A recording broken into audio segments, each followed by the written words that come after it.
Salut à tous. Continuons avec notre enseignement. Un petit rappel très rapidement. Dans la vidéo précédente, nous avons lu dans le livre d'Ésaïe. Nous avions parlé de cette prière faite par le prophète Ésaïe où il implorait la miséricorde de l'Éternel pour son peuple, qui est le peuple d'Israël. Il dédiait cette prière à l'Éternel où il lui faisait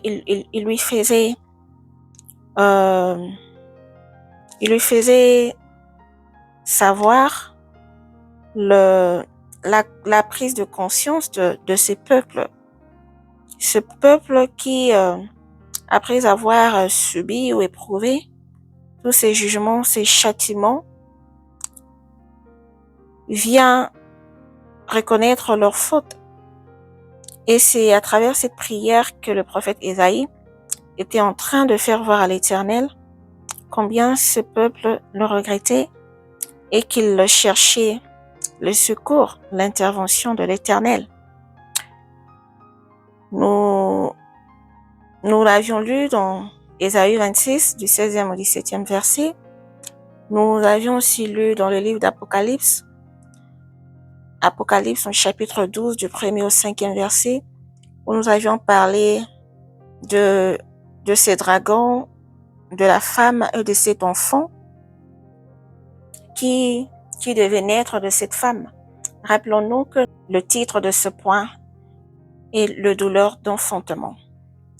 Alors, nous avions lu dans le livre d'Apocalypse, chapitre 12, du 1er au 5e verset, où nous avions expliqué, nous avions essayé de décortiquer, nous avions essayé de donner plus de détails en ce qui concerne ces dragons, la femme et l'enfant, et nous avions parlé de la montée de cette bête qui devait monter de la mer, donc de la première bête qui devait monter de la mer, et nous avons essayé de faire voir quelle allait être sa mission sur la terre, son rôle, comment il allait évoluer pendant son temps bien fixé, son temps qui est bien déterminé, qui est de 3 ans et demi. Donc, ce que nous allons lire aujourd'hui vient également appuyer ce que nous avions vu dans la vidéo précédente. Alors, nous sommes dans le livre de Daniel, chapitre 7. Nous allons lire à partir du 23e au 27e verset. Nous sommes là, dans le livre de Daniel, chapitre 7. Nous commençons à partir du 23e au 27e. Rappelons-nous, ces livres et ces chapitres, nous l'avions lu dans les vidéos passées et nous avions déjà parlé en long et en large. Nous avions essayé de donner plus de détails. Donc, les Écritures nous disent « Il me parlait ainsi. Le 4e animal, c'est un 4e royaume qui existera sur la terre, différent de tous les royaumes et qui dévorera toute la terre, la foulera et la brisera. » Donc ici, rappelons-nous qu'il s'agit ici de 4 animaux de la vision reçue par Daniel. Nous en avons parlé plusieurs fois. Si vous retournez dans les vidéos passées, vous verrez dans le titre qui parle de Daniel. Là, on parle de ce 4e animal, c'est un 4e royaume, on dit ici, qui existera sur la terre. Ok, on dit qu'il sera différent de tous les royaumes et qui dévorera toute la terre. Donc, ce 4e animal représentera un royaume. Et ces royaumes, on dit qu'il foulera et brisera toute la terre entière. Et la suite dit, les 10 cornes, ce sont 10 rois qui s'élèveront de ces royaumes. Ici, en fait, c'est l'explication que l'ange est en train de donner à Daniel. Il dit que ces 10 cornes, ce sont 10 rois. Donc, ces 10 rois qui s'élèvent de ce royaume. Et on dit, un autre s'élèvera après eux. Après ces 10 royaumes, il y aura un autre royaume qui s'élèvera et il sera différent du premier. Et il abaissera 3 rois.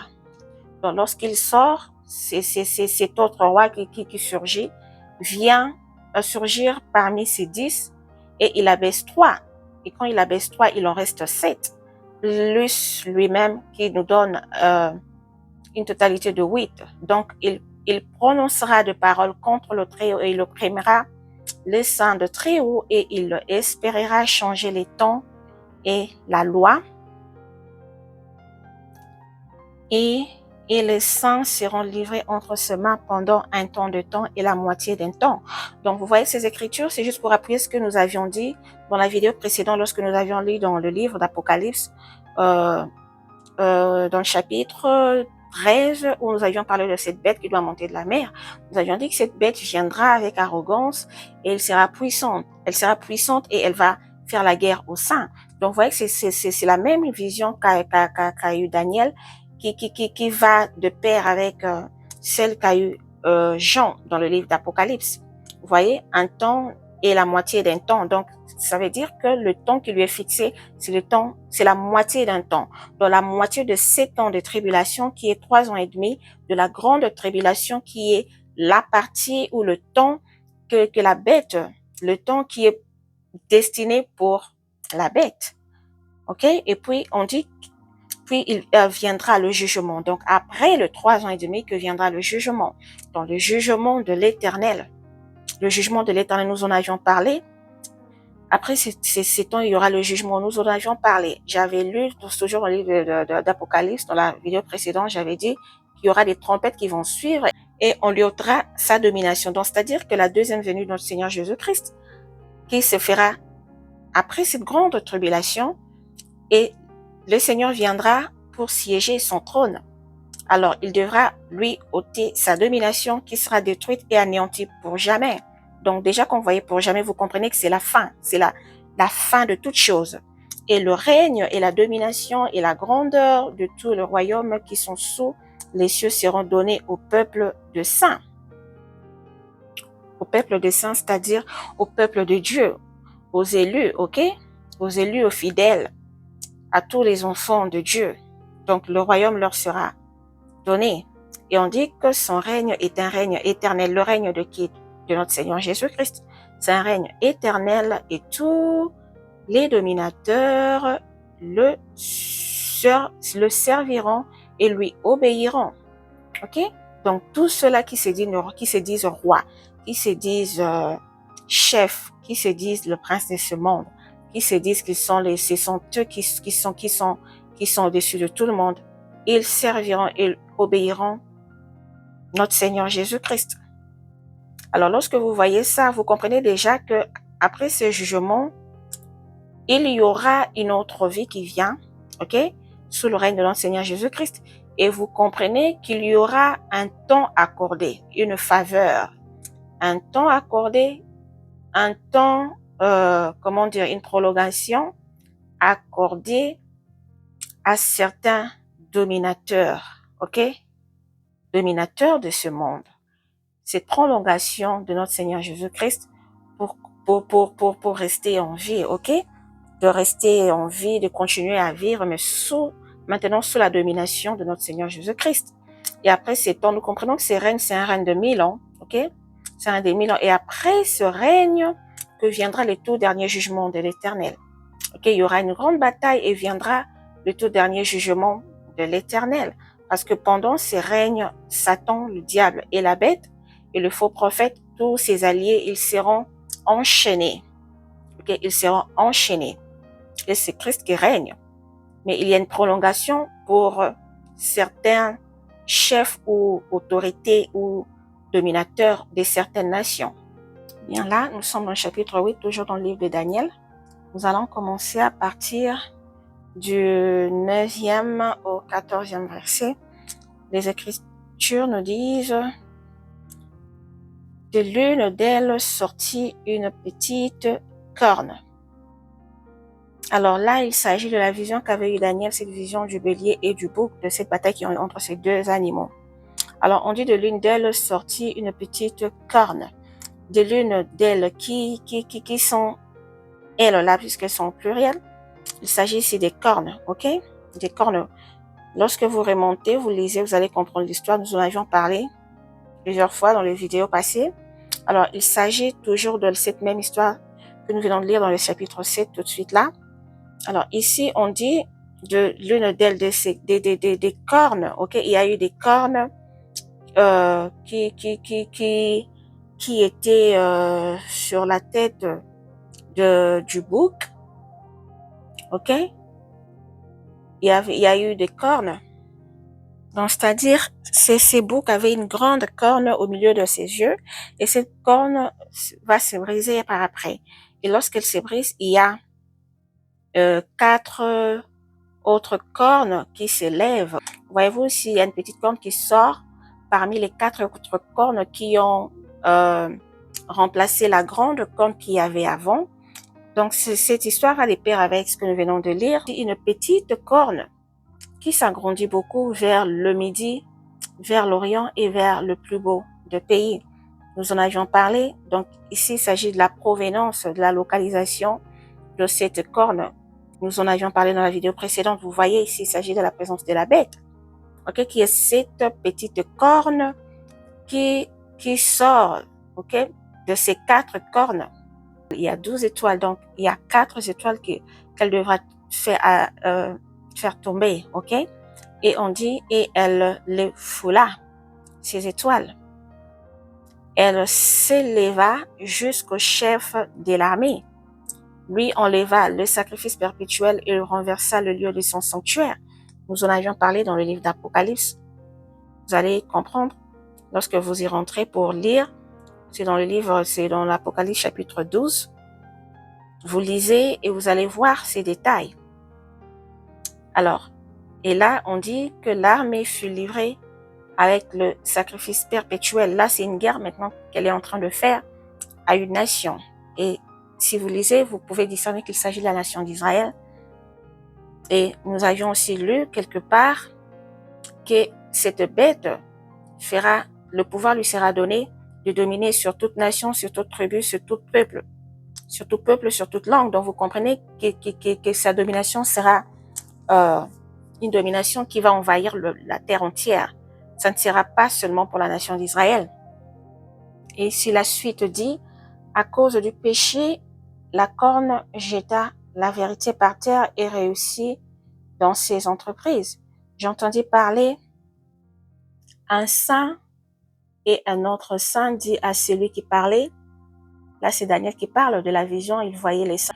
Pendant combien de temps s'accomplira la vision sur le sacrifice perpétuel et sur le péché dévastateur? Et là c'est une question qui a été posée. On demande le temps fixé pour cette dévastation que la bête devra faire. Et là, on dit jusqu'à quand les sanctuaires et l'armée seront-ils foulés? C'est une question posée et on répond, il me dit 2300 soirs et matins. Oui, le sanctuaire sera purifié. Voyez-vous ici, il s'agit de temps fixé pour le règne de la bête. 2300 soirs et matins. Si vous convertissez en année, c'est 3 ans et demi. Et c'est après les 3 ans et demi, lors de la venue de notre Seigneur Jésus-Christ, que le sanctuaire sera purifié. Donc le Seigneur vient pour enlever le mal, arrêter et la bête et le faux prophète et tout, et les dragons pour les enfermer, les jeter dans le feu. Et voilà, le sanctuaire sera purifié. Donc vous comprenez qu'il s'agit toujours de cette même histoire de ce que nous avions lu dans la vidéo précédente. Lorsque nous descendons un peu plus bas, toujours dans ces chapitres, et là nous commençons à partir du 23e au 26e verset, la parole dit « à la fin de leur domination ». Ok, donc là, il s'agit à la fin de domination de qui? De ces 4 cornes qui se sont élevées de ces boucs, ok? De ces boucs, donc c'est-à-dire de ces royaumes-là, qui fut le royaume de Javon, vous vous rappelez? Il avait d'abord une corne entre ses yeux qui fut le premier roi. Il tombe et il y a 4 autres rois qui surgissent. Et ces 4 rois, parmi eux, il y a un petit roi qui sort, ok, que nous venons de lire tout à l'heure, qui est la présence de la bête, ok. Et on dit que à la fin de leur domination, donc à la fin de la domination de ces 4 rois qui se sont levés après le premier roi de ce royaume de Javon qui fut le bouc. Ok, vous pouvez voir ça ici. Si vous retournez, on dit que les 4 cornes qui se sont élevées pour remplacer cette corne brisée, ce sont 4 royaumes qui s'élèvent de cette nation, mais qui n'auront pas autant de force. Ok, ils n'auront pas autant de force que le premier roi qui est tombé. Donc, voilà la suite qui dit à la fin de leur domination, donc de la domination de ces 4 royaumes, et à la fin de leur domination, lorsque les pécheurs seront consumés, c'est-à-dire que lorsque vous voyez les pécheurs être consumés, c'est-à-dire que ces 4 royaumes arrivent à leur fin. Voyez-vous? Que veut dire ces passages 4, lorsque les pécheurs seront consumés? C'est-à-dire, consumés ici, c'est-à-dire traverser le feu. C'est ces périodes de temps fort, ok? Ces périodes des douleurs d'enfantement que nous traversons maintenant, que nous sommes maintenant et que nous avançons petit à petit, ok? Nous expérimentons, nous les expérimentons déjà petit à petit, ok? Donc ici, il s'agit des événements qui arrivent avant l'enlèvement. Donc, vous comprenez déjà qu'il y aura des choses terribles qui doivent arriver avant l'enlèvement. Et nous qui sommes là, nous allons expérimenter, nous allons vivre cela sous nos yeux. Alors, ces royaumes s'affronteront sous nos yeux. Ces royaumes seront en conflit sous nos yeux. Nous allons vivre cela. Et on dit que lorsqu'ils ne seront pas aussi forts que leur maître, et on dit que lorsque ils arriveront à la fin de leur domination, c'est en ce moment-là et que vous remarquerez aussi que les pécheurs seront consumés. Donc, c'est ces histoires qui arriveront au même moment, ok? Et c'est en ce moment-là que maintenant viendra, ok, l'apparition de la bête qui doit monter de la mer. On dit, il se levera un roi impudent et artificieux. Okay? Là, c'est la montée de la bête de la mer. La première bête qui monte de la mer. On dit que sa puissance s'accroîtra, mais non par sa propre force. Pourquoi non par sa propre force? Parce qu'elle sera soutenue.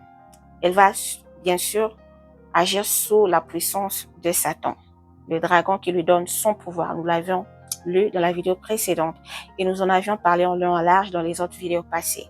Ok, il fera d'incroyables ravages, il réussira dans ses entreprises, il détruira les puissants et le peuple de saints à cause de sa prospérité et du succès de ses ruses. Il aura de l'arrogance dans le cœur, il fera périr beaucoup d'hommes qui vivaient paisiblement et il se lèvera contre le chef des chefs, mais il sera brisé sans l'effort d'aucune main.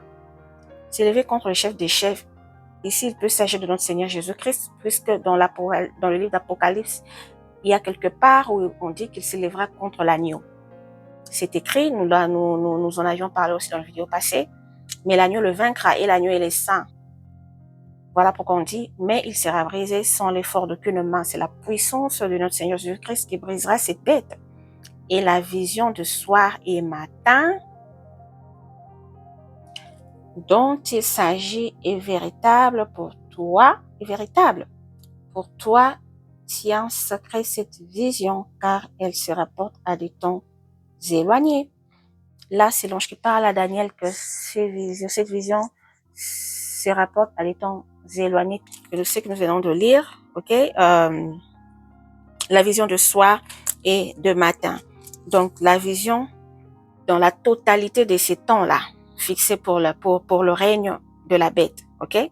Pour le règne de la bête dans le 3 ans et demi, et va s'accomplir là, lorsque le Seigneur revient, sa deuxième venue avec les saints, tous les élus, pour enfin finir toutes ces choses. Et lorsque nous lisons dans le chapitre 9,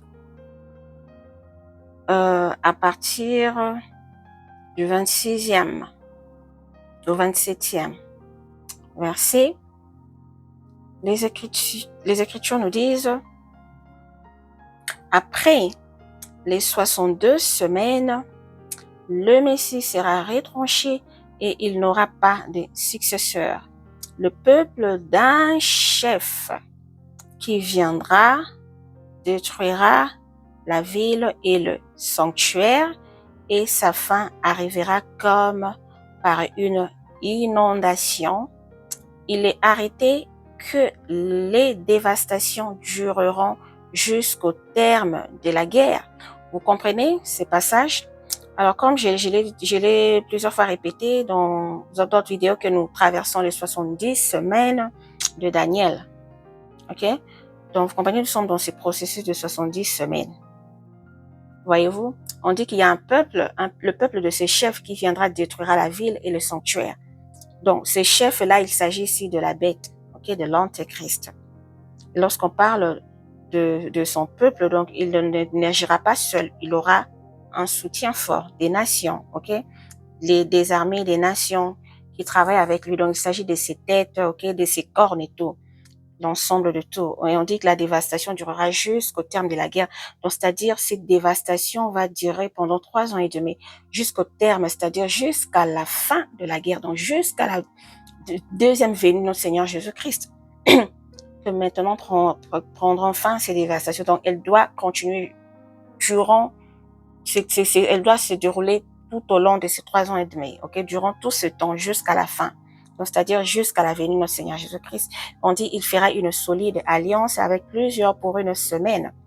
Donc, voyez, une solide alliance avec plusieurs pour une semaine.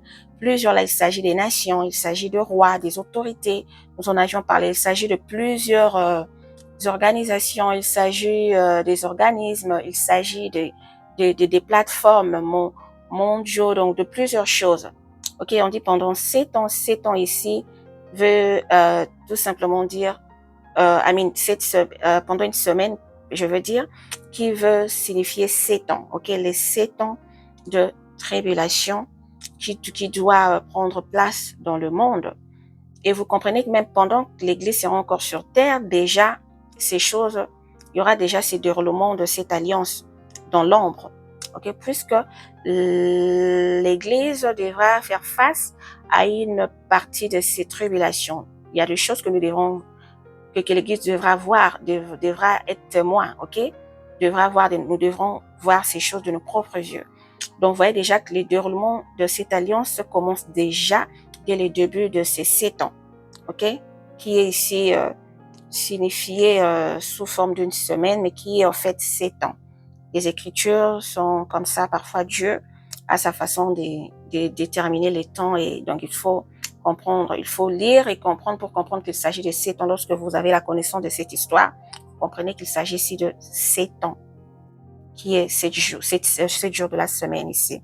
Et on dit qu'au milieu de la semaine, il fera cesser le sacrifice et l'offrande, vous voyez. Donc au milieu, c'est-à-dire lorsque la première partie de ces 7 ans, 3 ans et demi passe, donc la partie qui lui est accordée, c'est 3 ans et demi. Donc on dit qu'au milieu, il vient maintenant, il commence maintenant ses œuvres, vous voyez. Donc au milieu de la semaine, au milieu de ces 7 ans, il doit maintenant rentrer en action, ok, la grande tribulation qui commence. Et là, il s'attaque maintenant à la nation d'Israël et aux nations du monde. Il fait cesser le sacrifice et l'offrande. Le dévastateur commettra des choses les plus abominables, vous voyez. Là, maintenant, il fait sortir sa face. Il fait sortir sa deuxième facette de dragon. Il commence avec de mauvaises choses et on dit jusqu'à ce que la ruine et ce qui a été résolu fondent sur le dévastateur. Donc cette ruine qui est la deuxième venue de notre Seigneur Jésus-Christ, qui va fondre sur lui, elle sera détruite, cette bête, à jamais. Donc voilà. Maintenant, nous allons aller rapidement lire dans le livre des Thessaloniciens, donc 1 Thessaloniciens chapitre 5, du 1er au 11e verset. Bien, nous sommes là dans le livre de 1 Thessaloniciens. Et là, nous sommes dans le chapitre 5. Nous allons maintenant lire ces passages pour comprendre ce que,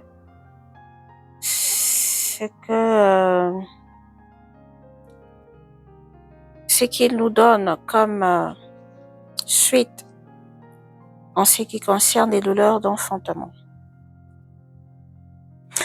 Les Écritures nous disent, pour ce qui est des temps et des moments, vous n'avez pas besoin, frères, qu'on vous en écrive, car vous savez bien vous-même que le jour du Seigneur viendra comme un voleur dans la nuit. Quand les hommes diront paix et sûreté, alors une ruine soudaine les surprendra comme les douleurs de l'enfantement surprennent la femme enceinte, et ils n'échapperont point. Continuons jusqu'à la fin et après nous allons revenir au début pour discerner ensemble. Mais vous, frères, vous n'êtes pas dans les ténèbres pour que ces jours vous surprennent comme un voleur. Vous êtes tous des enfants de la lumière et des enfants du jour. Nous ne sommes point de la nuit ni des ténèbres. Ne dormons donc point comme les autres, mais veillons et soyons sobres. Car ceux qui dorment, dorment la nuit, et ceux qui s'enivrent, s'enivrent la nuit. Mais nous qui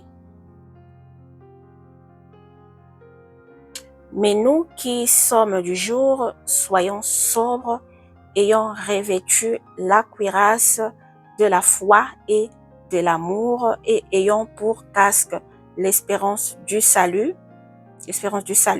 Car Dieu ne nous a pas destinés à la colère, mais à la possession du salut par notre Seigneur Jésus-Christ, qui y est mort pour nous, afin que soit que nous veillions, soit que nous dormions, nous vivions ensemble avec lui. C'est pourquoi exhortez-vous réciproquement et édifiez-vous les uns les autres comme en réalité vous le faites. Bien. Maintenant, nous allons essayer tous ensemble de décortiquer ou de discerner ce qui est caché dans ces Écritures. Nous allons prendre une partie, ok? L'une après l'autre, nous allons discerner un morceau pour le moment dans cette vidéo. Alors la Bible dit, pour ce qui est des temps et des moments, vous n'avez pas besoin, frères, qu'on vous en écrive.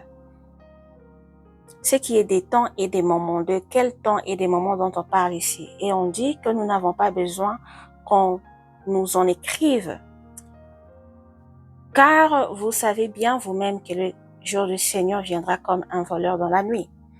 Donc, et le temps et le moment qui doivent nous donner une précision, ok, sur la venue de notre Seigneur Jésus-Christ, nous en avons pas besoin. Voilà ce que les Écritures veulent nous dire ici. En fait, nous avons plutôt besoin de nous exhorter, de partager l'évangile, ok, de partager la parole comme tel que je suis en train de le faire, ok, de discerner les Écritures ensemble, de rester fixé, ok, sur les temps, c'est-à-dire sur les saisons, sur les événements qui se passent dans le monde.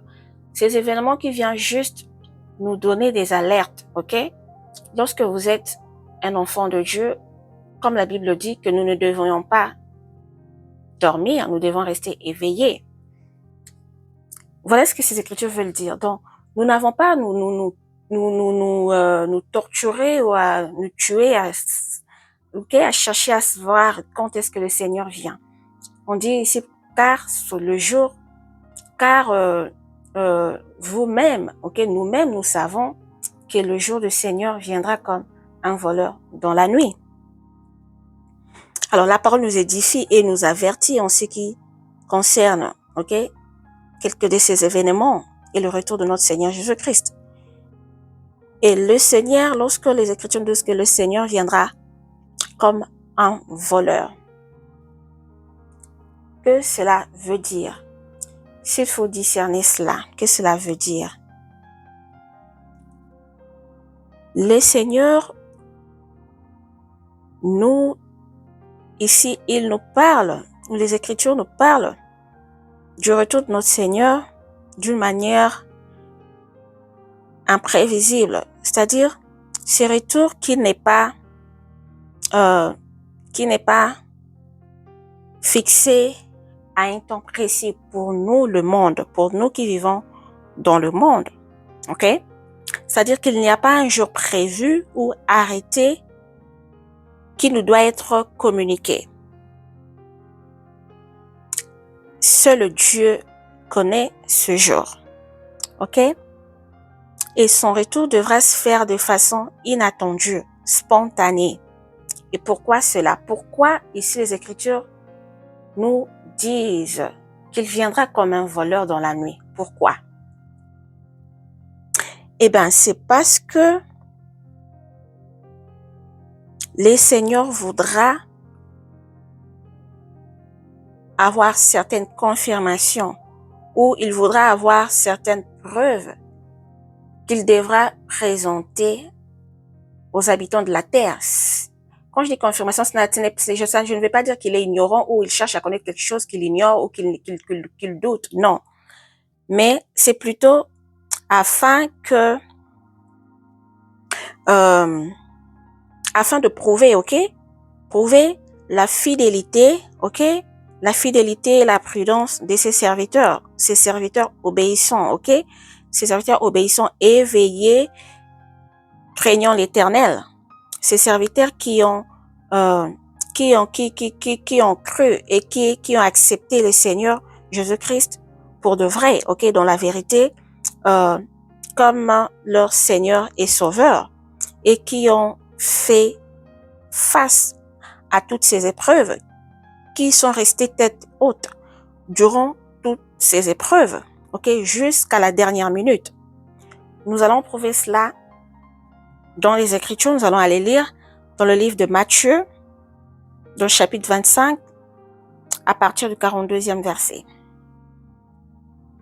Bien, là, nous sommes dans le livre de Matthieu, chapitre 24, à partir du 42e verset. Voici ce que nous disent les Écritures. Veillez donc, puisque vous ne savez pas que le jour votre Seigneur viendra. Sachez-le bien. Si le maître de la maison savait à quelle veille de la nuit le voleur doit venir, il veillerait et ne laisserait pas percer sa maison. C'est pourquoi vous aussi tenez-vous prêts, car le Fils de l'homme viendra à l'heure où vous n'y penserez pas. Quel est donc le serviteur fidèle et prudent que son maître a établi sur ses gens pour leur donner la nourriture au temps convenable? Heureux ce serviteur que son maître, à son arrivée, trouvera faisant ainsi.